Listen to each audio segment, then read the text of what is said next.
Hello everyone, ngasi nga makok maru ngawbagi recipe utsage migi nga makok maru ngawbagi mawong khetnaram baye ado agi nga makok maru ngawbagi mawong se bayam yemina nga gi makok maru se ngawna widongta ahan bada aina hangam thau khara laure thau se sare aduna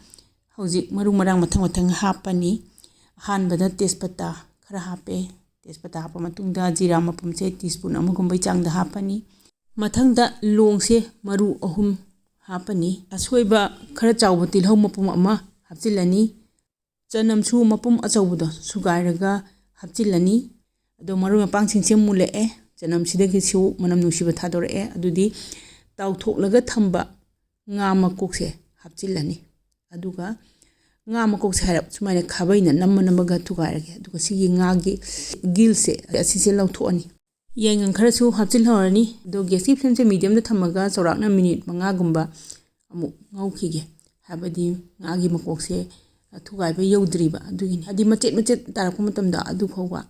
ngaugi tawani ai chanu pidi nga makok maru se alu ga ngau se yam pamjai aina khanmda hujik alu hapa yara ani maramdi nga makok se ngaure ise minute 8 kumba sureba habdi ayambana loinbo macet tare aduna alu hapchilage chawbo alu mapumda adu ahumne aina soiraga hapchinjari se hujik gas ki flame che medium da thamaga alu sina mulak matamda adu khoba ngaurani ado alu se mulakpa ngaina maru marang mathang hapchilani ahan bada phadi ko maru ta khai che tablespoon amma makhai muk hapani mathangda jira su teaspoon amma gumbai changda hapani maru marang se hapna sum ngaurani phadi ko maru amadi jira maru se hapa matungda minute ani gumba ngaurba matungda khatang orom na takhaiba morok makup se khara hapchile aduga morok atekpasu tangkhai khairaga khara hapchile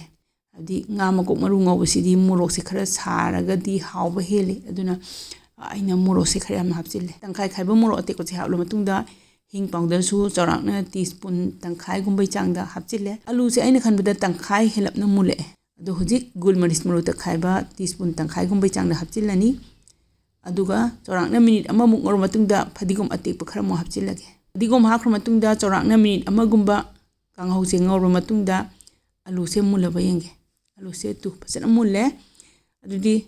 thum khara hapchilage chanaba changda thum je hapaga makhum khumchilaga ngaktang thamaba matungda